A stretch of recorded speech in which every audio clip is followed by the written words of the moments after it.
Good morning Bigg Boss సోదరీమణులారా. ఈరోజు మన టాపిక్ వచ్చేది బీబీ అగ్ని పరీక్ష షో జరిగింది కదా. దాంట్లో పర్ఫార్మెన్స్ చేశారు కదా.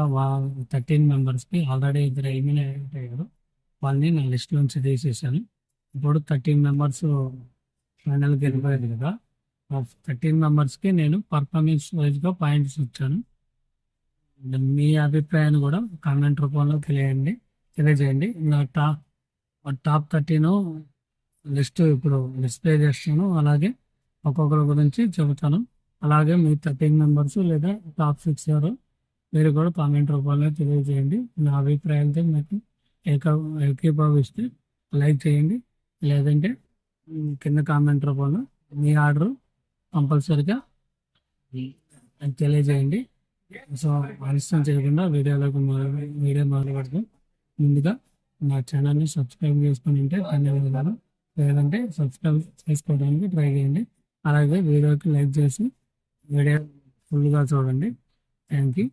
ఇంకా బీబీ షోలో, అగ్ని పరీక్ష షోలో వాళ్ళ పర్ఫార్మెన్స్ ఆధారంగా మాత్రమే మనం పాయింట్లు ఇవ్వడం జరుగుతుంది. ముందుగా శ్రీజాకి తను ఫస్ట్ ఇంప్రెషన్ అంత పాజిటివ్గా లేకపోయినా తర్వాత తను డే బై డే చాలా ఇంప్రూవ్ చేసుకుంది. అటు మాట తీరు కానీ, ఆట తీరు కానీ, బుద్ధి బలం కానీ, ఫిజికల్ స్ట్రెంత్లో కానీ, తర్వాత చిన్న చిన్న తెలివితేట విషయాల్లో కానీ, తర్వాత ఆర్గ్యుమెంట్ విధానం అన్నిట్లో తెగ నచ్చేసింది. తనే topper of the show. So తనకి నేను 10కి 8.9 ఇస్తున్నాను. ఆ మిగిలిన పాయింట్లు తగ్గడానికి చిన్న చిన్న కోచ్ చేష్టలు, అలాగే ఓవర్ థింకింగ్ కూడా కొంచెం ఎక్కువ ఉంది. దీనివల్ల తనకి నేను 10కి 8.9 ఇస్తున్నాను. తర్వాత సెకండ్ వచ్చేది మాస్క్ మ్యాన్ మనీష్. అతను మనకి ఫస్ట్ ఎపిసోడ్లోనే బాగా నచ్చేశాడు. తర్వాత అతను డిఫరెంట్ క్యారెక్టర్, తర్వాత అతను నేను అందరికన్నా డిఫరెంట్ అని కొంచెం కంటెంట్ ఇవ్వడానికి ట్రై చేస్తున్నాను. అలాగే టాస్క్ కూడా అన్ని బాగానే పర్ఫార్మెన్స్ చేశాడు. తర్వాత మాట కూడా కొంచెం హార్ష్గా ఉన్నా కూడా స్ట్రైట్ ఫార్వర్డ్గా ఉంటుంది. పర్సనల్ అటాక్ ఏం లేదు. కానీ తన వాయిస్ భయంకరంగా ఉండడం వల్ల మిగతా కంటెస్టెంట్ కొంచెం జంకారు. అలాగే తను మొత్తంలో కూడా బాగానే పర్ఫార్మెన్స్ ఇచ్చాడు. ఎక్కడ తను డౌన్ అవ్వకుండా మొత్తం ఆల్ ఎపిసోడ్స్ రైజింగ్ పాయింట్లోనే ఉన్నాడు. తనకు వచ్చిన ప్రతి అవకాశాన్ని వినియోగించుకున్నాడు. ముఖ్యంగా లాస్ట్ ఎపిసోడ్లో దివ్యనిఖిత తన చేతిలో ఓడిపోయినా కూడా తనకి బాగా ఎంకరేజ్మెంట్ ఇచ్చాడు. అది చాలా గొప్ప విషయం. తర్వాత మూడవ వచ్చేసి ఉంది ఎవరో ఊహించినటువంటి నాగప్రశాంత్. మాస్క్ మనం 8.4 పాయింట్స్ ఇస్తున్నాము. తర్వాత నెక్స్ట్ వచ్చేది మనం థర్డ్ పర్సన్ వచ్చేది నాగప్రశాంత్. ఇతను తనకు ఒక సెపరేట్ బీజాన్ని ఏర్పాటు చేసుకునే కెపాసిటీ సంపాదించుకున్నాడు. ఏంటిదంటే అది అయ్యో నాగుపాము కాటి వేసింది అలాంటి వర్డ్. అది కూడా సైలెంట్ పర్సన్ అయిన అభిజిత్ నుంచి రావటం గ్రేట్ అచీవ్మెంట్ అని చెప్పుకోవాలి. తను ఎంతవరకు మాట్లాడాలో అంతవరకే మాట్లాడతాడు. ఎక్కడ కంటెంట్ కోసం క్రియేట్ చేయడు. తన పాయింట్ ఎక్కడ అవసరమో అక్కడ ట్రై చేస్తాడు. తన డిజైనింగ్ స్కిల్స్ కూడా బాగున్నాయి. అలాగే తన వ్యక్తి కూడా చాలా మంచివాడని అనిపిస్తుంది. ముఖ్యంగా తన ఆనెస్టీకి సెల్యూట్ చెప్పేయాలి. ఒకసారి కాదు 3-4 టాస్కుల్లో తన ఆనెస్టీ నిరూపించబడింది. అదే ఇలాంటి పర్సన్ బిగ్ బాస్ మెయిన్ హౌస్లో ఉంటే అతని ఆనెస్టీ అతనికి చాలా ముందుకు తీసుకెళ్తుంది.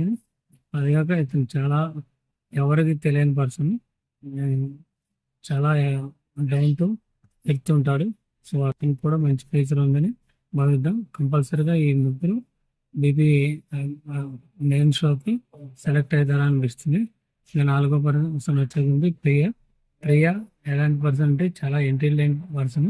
ఈ టాస్క్లు మంచిగానే ఆడింది. ఎక్కడ ఆర్గ్యుమెంట్ కావాలో అక్కడ చేస్తుంది.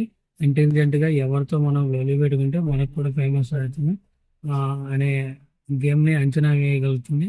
తర్వాత తను చెప్పే పాయింట్లు కూడా అద్భుతంగా ఉన్నాయి. అవతలాడు తిరిగి కౌంటర్ వేయని విధంగా కూడా తను మంచిగా లాజిక్తోనే వాళ్ళని లాక్ చేస్తుంది. తన క్యూట్నెస్ తనకి మెయిన్గా అందం. మెయిన్గా తన ఇన్స్టాగ్రామ్ ఫాలోవర్స్ చూస్తే షో స్టార్ట్కి ముందు 11,000 ఉండేది, ఇప్పుడు 90,000 వచ్చింది. ఇన్స్టాగ్రామ్ ఎక్కువ మేము షార్ట్ టైంలో తెచ్చుకున్నాం ఒకే ఒక్క కాదు, ఈ అగ్ని పరీక్ష ద్వారా ప్రియా అనే చెప్పవచ్చు. ఇంకా 4వ పర్సన్ వచ్చాక, సారీ 4 అయిపోయింది కదా, 4 ప్రియా గారికి, నాగ ప్రశాంత్కి 8 ఇస్తాను, అలాగే ప్రియాకి 7.8 ఇస్తాను. నెక్స్ట్ వచ్చేకుంది 5 పవన్ కళ్యాణ్, అదే ఆర్మీ మ్యాన్. ఇతను కూడా వ్యక్తిపరంగా చాలా మంచి వాడే, మన పక్కింటి అబ్బాయి లాగా అనిపిస్తాడు. తర్వాత కొంచెం చాలా సెన్సిటివ్ లాగే ఉన్నాడు, చిన్న చిన్నదానికే అతను లాగా ఉన్నాడు. ముఖ్యంగా మెయిన్ ఎపిసోడ్ అదే అగ్నివర్ష 15th ఎపిసోడ్ లాస్ట్ అతని వస్తే మనకు తెలియకుండా మనకి ఆయన మంచి నిజం వచ్చాయి. చాలా కైండ్ ఆఫ్ పర్సన్ లాగా ఉన్నాడు. ఫిజికల్ స్ట్రెంత్ అతనికి మెయిన్ బలం. చూద్దాం అతను కూడా ముందుకు ఎలా సాగుతాడో. ఓటింగ్ పరంగా కూడా బాగానే ఉంది. తర్వాత అతను ఎవరితో కంటెంట్ కోసం గొడవలు పెట్టుకునే రకం కాదు, కానీ తన దగ్గరకు వస్తే వదిలిపెట్టే రకం కాదు. వీళ్ళ 5 మంచి పర్ఫార్మెన్స్. తర్వాత ఉన్న వాళ్ళు సోసోగా చేశారు, కానీ ఉన్నోటల్లోనే ఎవరు బెటరో దాని ప్రకారం నేను ఆర్డర్ ఇవ్వడం జరిగింది. నెక్స్ట్ వచ్చేది దివ్యనిగిత కూడా స్ట్రైట్ ఫార్వర్డ్.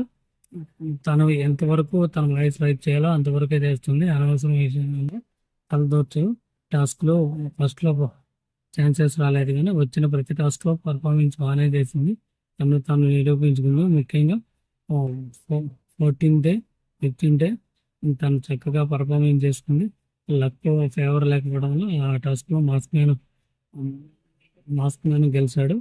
అలాగే తను కూడా మంచిగా పర్ఫార్మెన్స్ చేస్తుంది. తన మెయిన్ తన బలం, తన బుల్లెట్ ప్లాంట్స్, ఎవరిని ఎక్కడ లాక్ చేయాలో బాగా తెలిసిన అమ్మాయి, ఇంటెలిజెంట్ గానే. తను కూడా షోలో అడుగు పెడితే చూడాలని ఉంది. కనుక నేను 7.6 పాయింట్స్ ఇస్తాను. తర్వాత నెక్స్ట్ 6 అయిపోయారు కదా, 7th మెంబర్ వచ్చేది మర్యాద మనిషి కూడా ఇంటెలిజెంట్ పర్సన్. ఈ జడ్జెస్ లేపి లేపి లేపి వదిలిపెట్టడం వల్ల తను ఓవర్గా థింక్ చేసి గేమ్ నుంచి చెడగొట్టుకున్నాడు. లేదంటే ఇతను కూడా టాప్ 6లో ఉండాల్సిన పర్సనే. కాకపోతే అతను ఓవర్ థింకింగ్. ముఖ్యంగా అతను ఫైనల్ ఎపిసోడ్కి అవుట్ ఆఫ్ వెళ్ళేప్పుడు తన బలం ఏందో తన మైనస్ ఏందో తెలుసుకోవడం గొప్పతనం. ఒకవేళ ఇతను షోలోకి వెళ్తే అవన్నీ బేరీజ్ చేసుకొని మంచిగా చక్కగా ఆడతాడని ఆశిద్దాం. ఇతన్ని నేను 7th పొజిషన్ ఇస్తున్నాను. ఇతనికి 7.2 పాయింట్స్ ఇస్తున్నాను.